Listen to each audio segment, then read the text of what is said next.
Welcome to Sasi media. So இன்றைக்கான voting தொடங்கிட்டாங்க. நேற்றே நாமினேஷன்லாம் போட்டிருந்தாங்க இல்லையா? ஸோ அது நேற்று நைட்டே போய் செக் பண்ணேன். நேற்று நைட்டே நல்ல ஓட்டிங் வர ஆரம்பிச்சிருச்சு.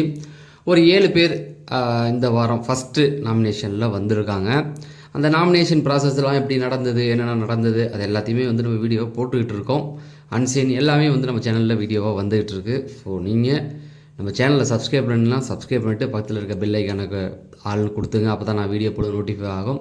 அப்படியே பார்க்கும்போது ஒரு லைக்கு தட்டி விட்டிங்கன்னா இந்த வீடியோ இன்னும் ஒரு 4-5 பேருக்கு சஜஷன் ஆகும். ஓகேவா? அதனால் அந்த லைக்கு மட்டும் தட்டி விட்டுருங்க.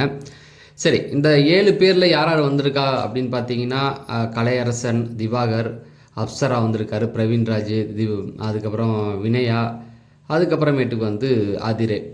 சரி, இந்த ஓட்டிங் அப்படின்னு வரும்பொழுது நம்ம எதிர்கொள்கிற முதல் பிரச்சனை என்னென்னா, ஓட்டுக்கு ஆள் செட் பண்ணிவிட்டு வந்துடுறாங்கங்க, பிஆர் ஒர்க்குக்கு ஆளை செட் பண்ணிவிட்டு வந்துடுறாங்க அப்படிங்கிற மாதிரி தான் இருக்குது. இந்த இதுலேயும் அந்த மாதிரி ஒரு சில கண்டஸ்டன்ட் மாட்டியிருக்காங்க. ஸோ அது என்ன எப்படிங்கிறத இந்த வீடியோட எண்டில் நம்ம பேசலாம். ஃபஸ்ட்டு எடுத்தோன்னே ஓட்டிங் நம்ம கொடுத்துர்லாம். முதல் இடத்துல ஆதிராய் அவங்க தான் இருக்காங்க. ஸோ அவங்க யாருன்னு உங்களுக்கு தெரியலனா, பிகில் படத்தில் நடித்தவங்க. அந்த 5 பொண்ணுங்களில் ஒருத்தவங்களாம் வந்தவங்க தான். ஸோ ஓட்டோடைய பர்சன்டேஜ் வைஸ் பார்த்தீங்கன்னா 21.53% ஓட்டுகள் வாங்கி முதல் இடத்துல இருக்கிறாங்க. ஓட்டுகளுடைய எண்ணிக்கை முதல் நாள் காலை ஓட்டு நிலவரம் பார்த்தீங்கன்னா 9328 ஓட்டுகள் வாங்கி முதல் இடத்துல இருக்காங்க. ஸோ இந்த 2 நாட்களில் இவங்க உள்ள நான் அன்சீனில் எதுலேயுமே இவங்களை பார்க்கவே இல்லை அப்படிங்கிறது தான். இவங்களுடைய கான்ட்ரிபியூஷன் என்னவாக இருந்தது அப்படின்னு பார்த்தீங்கன்னா, நேற்று எபிசோட் வைஸில் ஒரு நாமினேஷனுக்கு போய் நாமினேஷனே யாரை பண்ணுறதுன்னு தெரியாமல் மறந்துட்டு அதுக்கப்புறமேட்டுக்கு வெளியில் போய் கலையரசனை பார்த்துட்டு வந்தாங்க. அப்புறம் அந்த பிரவீன்ராஜ் தான் அதை எல்லாத்தையும் கூப்பிட்டு சொல்லி சிரித்தது, அதை பார்க்க முடிஞ்சது. அதுக்கப்புறமேட்டுக்கு இவங்களுக்கும் ரம்யா ஜோவுக்கும் ஒரு முட்டல் மோதல் உருவாயிருக்கு. அது பார்த்தவங்களுக்கு தெரியும். ஏன்னா ரம்யா இவங்களை நான் எங்கேயுமே பார்க்கல, வீட்டுக்குள்ளே வெட்டியாக தான் இருந்தாங்க அப்படிங்கிற மாதிரி ஏதோ ஒரு விஷயத்தை முன்வைக்கும்போது இவங்க என்ன சொன்னாங்கன்னா, ரம்யா ஜோ பவர் இல்லாத வரைக்கும் ஒரு மாதிரி இருந்தாங்க, பவர் கிடைச்ச உடனே ஒரு மாதிரி ஆட ஆரம்பிச்சிட்டாங்க, இவங்களுடைய கேம் முடிஞ்சிருச்சு அப்படின்னு சொல்லி சொன்னாங்க. நல்லா யோசிச்சுக்க, இவங்க என்ன சொன்னாங்க அப்படின்னா, யாருடைய கேம் முடிஞ்சிருச்சு அப்படின்னு சொன்னாங்க. அதான் கேள்வி. ஒரு நாள் கூத்தோட முடியுதுன்னு. ஆனால் இதில் என்ன ஆயிருக்கு அப்படின்னு பார்த்தீங்கன்னா, இவங்க ஒருத்தவங்க கேம் நல்லா விளாட்றாங்கன்னு சொல்லி போய் அதை சொல்கிறாங்க. அதுவும் புரியலை. அது கூட 2 பேர் எடுத்து சொன்னது கூட அதுக்கு சொல்ல தெரியல, அந்த அளவுக்கு தான் இருக்காங்க. பட் என்ன சொல்கிறது, போன இதில் அருண் கூட அப்படி தான் இருந்தார். ஓப்பனிங்கில் அவர் இன்னசென்ட் மாதிரி காமிச்சிக்கிட்டாரு. ஸோ இதுதான் இவங்களுடைய நிலவரம். மற்றபடி இவங்களை வேறு அன்சீனில் எதுலேயுமே பார்க்க முடியல, ஒரு குரூப்பாக தான் இவங்களும் சுற்றிக்கிட்டு இருக்காங்க. 2வது வினயா. இவங்களை பார்க்குறதுக்கு ஜூலியோட தங்கச்சி மாதிரியே இருக்குது. சொல்லக்கூடாதுன்னு நினச்சேன், ஏன்னா ஒருத்தவங்க பேரை ஃப்ரேம் பண்ணி விடக்கூடாதுன்னு. ஏர் ஹோஸ்டாக இருக்காங்க, எல்லாம் ஓகே. இவங்களையும் நேற்று எங்கேயுமே நம்ம பார்க்க முடியல. இவங்க ஒரே ஒரு தடவை கனிகிட்ட மட்டும் பேசினாங்க. நீங்கள் எந்த வேலையுமே செய்யலை, ஒரு அமைதியாக இருக்கிற மாதிரி எனக்கு தோணுது அப்படிங்கிற மாதிரி சொன்னதுக்கு, இல்லை நான் பாத்திரம் கழுவுனதெல்லாம் நீங்கள் பார்க்கலையா அப்படின்னாங்க. அந்த ஒரு இடத்துல மட்டும்தான் உங்களை பார்க்க முடியுது. இவங்க வாங்கியிருக்க ஓட்டோடைய பர்சன்டேஜ் வைஸ் பார்த்திங்கன்னா 17.42% ஓட்டுகளுடைய எண்ணிக்கை 7551 ஓட்டுகள் வாங்கி 2வது இடத்துல இருக்காங்க. ஸோ அவ்வளோதான், வேறு எந்த ஒரு இதுலேயுமே அவங்கள பார்க்க முடியல. அதுக்கப்புறமேட்டுக்கு நானும் மெயினாக நிறைய இடங்களில் பார்த்தேன், பெருசாக இவங்களுடைய கான்ட்ரிபியூஷன் எதுவுமே இருக்காது. ஒரு குரூப்பாக ஆனால் ஒரு பீப்புளோட எங்கேயோ போய் அமைதியாக உட்காந்துருந்தா, பிக் பாஸ் கேமராவில் எங்கேயுமே அவங்க அன்சீனில் அதிகமாக ஃபோக்கஸ் ஆகலை. மேபி முதல் நாள் அப்படிங்கிறதுக்காக சிலர் ரிஜிஸ்டர் பண்ணணுன்றதுக்காக பண்ணுவாங்க. இந்த இப்போ கெமி, பிரவீன்ராஜ், வாட்டர்மிலன் திவாகர் கூட அவராக எதுவும் பண்ணணும்னு நினைக்கிறேன். ஆனால் அவர் கேமரா கிட்ட போயிட்டு நடிக்கணும்னு சொல்லி அவங்க விஜய் பார்வதி இவங்கெல்லாம் ஒரு குரூப்பாக இருந்தாங்க. இவர் கமருதீனாக இருக்கட்டும், சபரி அன்வான்டாக போயிட்டு யாராவது சண்டை போட்டாங்கன்னா உள்ளே போயிட்டு அதை விலக்கி விடுறதில்ல, நல்ல ஒரு மாதிரி காமிச்சிக்கிற நல்ல கருத்துக்களையும் சொல்கிறார். தப்பு, அதாவது 2 பேர் பக்கத்துலேயும் தப்பு இருந்தாலும் சொல்கிறாரு. அதை ஒரு முக்கியமான பாயிண்டோட அவர் சபரியை பற்றி சொல்கிறேன். ஸோ எதுக்கு சொல்கிறேன்னா, ஒரு 7-8 பேர் தென்பட்டாங்க, இவங்களாம் தென்படலை அப்படிங்கிறது தான். திவாகர், இவருடைய ஓட்டுகளுடைய எண்ணிக்கை 15.71%, ஓட்டுகளுடைய எண்ணிக்கை 6806 ஓட்டுகள். அப்பயே நேற்றுலேருந்து எல்லாருமே சொல்லிகிட்டு இருக்க எல்லா ரிவ்யூவரும் எல்லாருமே சொல்கிறது, அவர் அடிக்காதீங்க அப்படிங்கிறது தான். ஏன்னா திவாகருடைய பிரச்சனையே நான் நடிப்பை அறக்குன்னு சொல்லி நடிக்கிறது தான் பிரச்சனை, ரைட்டுங்களா? தற்பெருமை. இதை தாண்டி அவர்கிட்ட ஒன்றுமே கிடையாது, கேம் ஸ்ட்ராட்டஜி எதுவுமே இல்லை. அவர் மேலே நீ கையை வச்சு அவர் நல்லவராக காமிக்க ட்ரை பண்ணாத. அவரை மக்கள் ரொம்ப அடிச்சிங்கன்னா மக்கள் அவன் கெட்டவனாக இருந்தாலும் பிடிச்சி போயிடும் அப்படிங்கிறதான் சொல்லிகிட்டு இருந்தோம். நேற்று நாள் கெமி பண்ணதாக இருக்கட்டும், பிரவீன்ராஜ் பண்ணதாக இருக்கட்டும், இப்படி தொடர்ந்து அவரை போட்டு போட்டு அடிக்கிறதுனால அவருக்கு நல்ல பேர் கிடைச்சிரும் அப்படிங்கிறது தான். அதை கான்ஃபிடெண்ட்டாக எடுத்துக்கிட்டு இந்த வாரம்லாம் இடத்துல சேவ் பண்ணிட்டாருன்னா அடுத்த வாரம்லாம் நிம்மதியாக நம்ம இருக்க முடியாது சொல்லிட்டேன். எல்லா கேமராலையும் நடிக்க ஆரம்பிச்சிருவாப்புல தண்ணி பழம், நம்மளாலலாம் ஒன்றுமே பண்ண முடியாது. அதுக்கு தான் சொன்னது.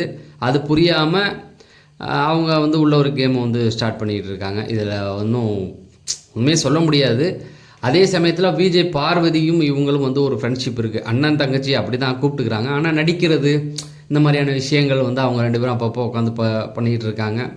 அது கன்றாவியாக இருந்தாலும் வேறு ஆப்ஷன் கிடையாது. கமருதீன் இவர் எல்லாமே அன்றைக்கி நடிச்சுக்கிட்டு இருந்தாங்க. என்ன கேட்டால் திவாகர் இந்த நடிப்பு துறையை விட்டுட்டு வேறு எந்த வேலை செஞ்சாலும் அவரை ரசிப்பாங்க அப்படிங்கிறது தான்.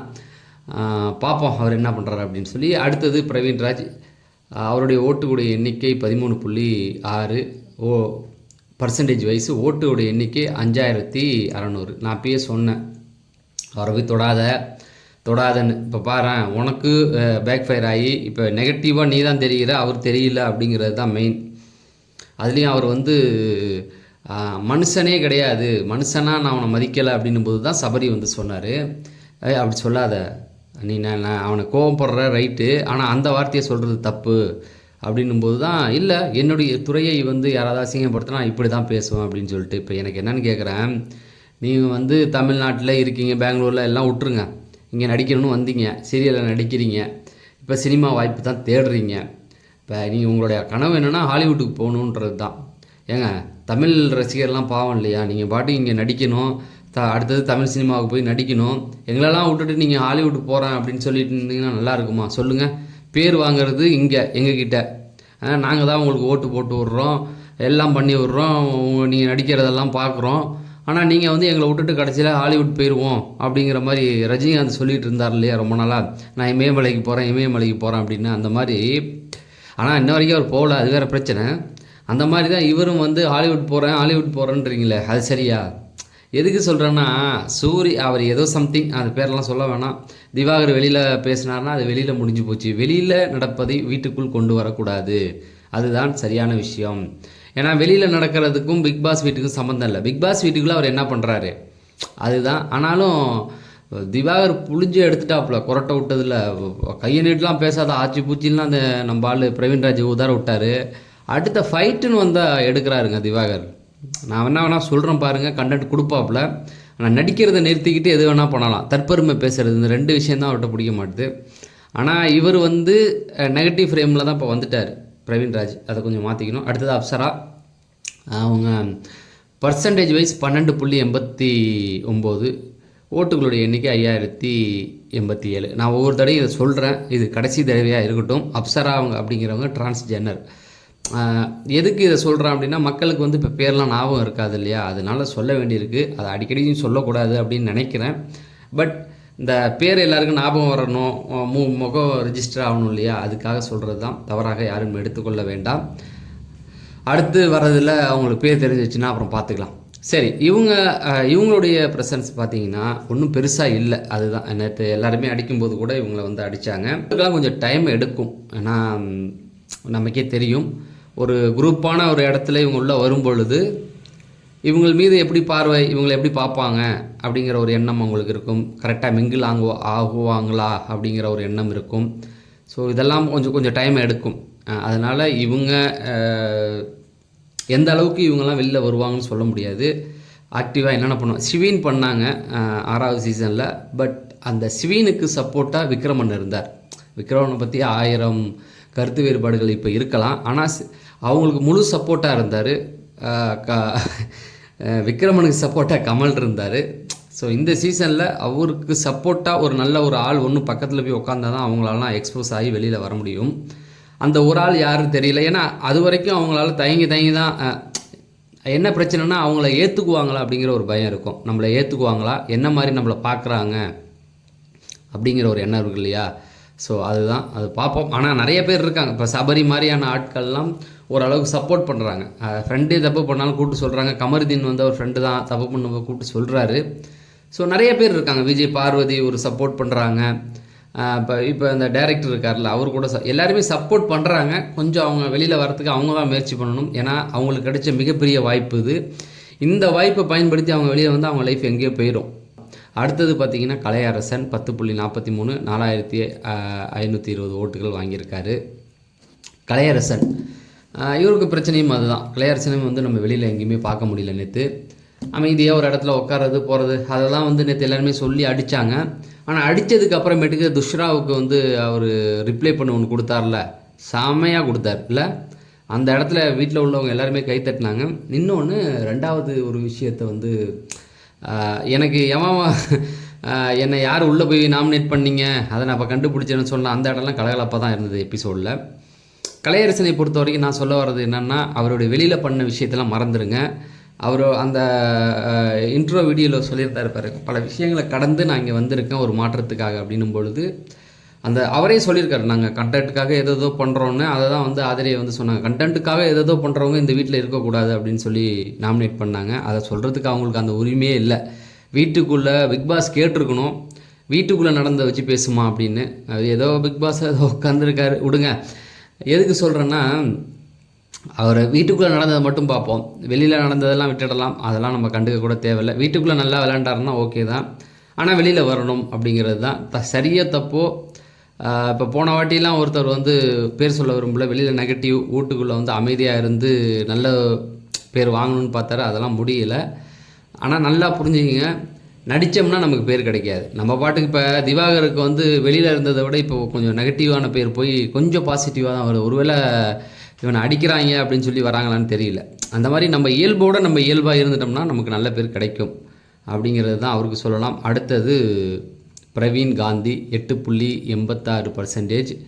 ஓட்டுகளுடைய எண்ணிக்கை 3833. ஸோ நாளே போய் வாண்டடாக இளைஞருக்காக என்னை தியாகம் பண்ணுறணுன்னு எல்லாருமே இறங்கி அடித்தாங்க. அது அவருடைய இயல்பான்னு தெரியலை. பட் அவருடைய அந்த வயசுக்கு முதல் பார்வை, அவருடைய வயசுக்கு அதை அங்கே சொல்லி ஆகணும். ஏன்னா அந்த 7 பேரில் 3 பேர் போகணும் அப்படின்னும் பொழுது யாருமே இல்லை, எல்லாம் சின்ன சின்ன பசங்க. எல்லாருமே என்ன யோசிப்பாங்கன்னா, நான் இருக்கணும்னு தான் நினைப்பாங்க இல்லையா. ஸோ அந்த இடத்துல அவர் பேசுனது கரெக்டாக இருந்தாலும் அதை பிடிச்சிக்கிட்டு அடித்தாங்க பார்த்தீங்களா, அதுதான் அவன் அப்படி தான் பண்ணுவாங்க, அது வேறு மேட்ரு. ஸோ அதை அவர் வந்து தெளிவாக இருந்திருக்கலாம். டீமாக சேர்ந்து என்னை போக சொன்னீங்கன்னா ஓகே அப்படின்னு அவர் டீம் டிஸ்கஷனில் பேசியிருக்கலாம். அதுதான் அங்கே கவனிக்கப்பட வேண்டியதாக இருந்தது. மற்றவங்க நீங்கள் கொஞ்சம் ஒதுங்கிங்கன்னு சொல்ல வைக்கணும். அவங்க சொல்லி சரிப்பா அப்படின்னு அவர் ஒதுங்கியிருந்தால் அது வேறு. இவராக வாயை விட்டார். சரி, இது எல்லாத்தையும் தாண்டி பார்த்தீங்கன்னா இவருக்கு ஓட்டு இல்லை, இவர் யாருன்னு தெரியலை. ஆனால் இவருக்கும் கனிக்கும் ஒரு பிரச்சனை வந்தது. காலையில் பெண்களை பற்றி அவர் நல்லா தான் பேசினார். என்னென்னா, அவங்க நம்மளை ஏக்கும் சக்தி, நம்மளை வந்து சும்மா விட மாட்டாங்க, ஏக்கிக்கிட்டே இருப்பாங்க அப்படின்னு, நிம்மதியாக தூக்க விட மாட்டாங்க. அதெல்லாம் அதாவது என்னென்னா, நம்மளை ஏக்கும், நம்மளை வந்து நம்ம சொகுசாக நம்ம ஒரு இடத்துல இருக்கக்கூடாது, நம்மளை மோட்டிவேட் பண்ணி ஏக்குவாங்கன்னு சொல்ல வந்ததை அது கனிக்கு புரியவே இல்லை. கனி நந்தினி அதை வந்து லைவில் போட்டாங்க, இதில் வரல எபிசோடில். அந்த காலையில் ஃபஸ்ட்டு இடத்துல நந்தினி அவங்களும் பேசிகிட்டு இருந்தாங்கல்ல, அப்போ கனி வந்து தண்ணியை ஓரமாக வச்சுருந்தாங்களா, அதுக்கப்புறம் ஒரு கான்வர்சேஷன் போகும். பெண்கள் அவர் தப்பாக அப்படி சொல்லவே இல்லை. அவர் வந்து நம்மளை ஏக்கும் சக்தி அப்படின்னாரு. அது அவருடைய பர்சனல் வாழ்க்கையில் அவர் கடந்து வந்த வழிகளை அவர் சொல்லியிருக்காரு. அது அதுங்களுக்கு புரியலை.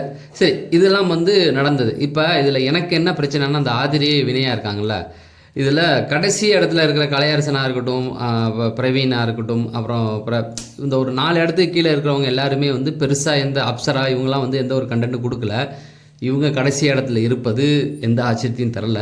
ஆனால் அந்த முதல் இடத்துல இருக்கிற 2 பேர் அவங்க என்ன பண்ணிட்டாங்கன்னு அவங்களாம் முதல் இடத்துல இருக்காங்கன்னு எனக்கு தெரியல.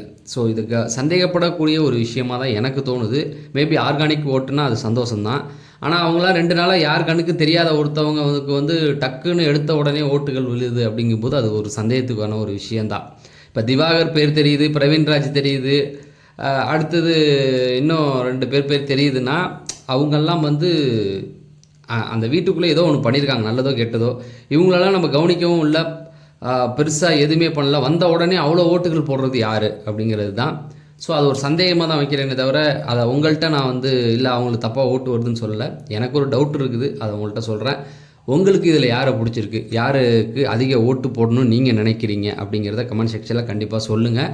அதை சொன்னால் தான் நம்ம அடுத்தடுத்து உங்களுடைய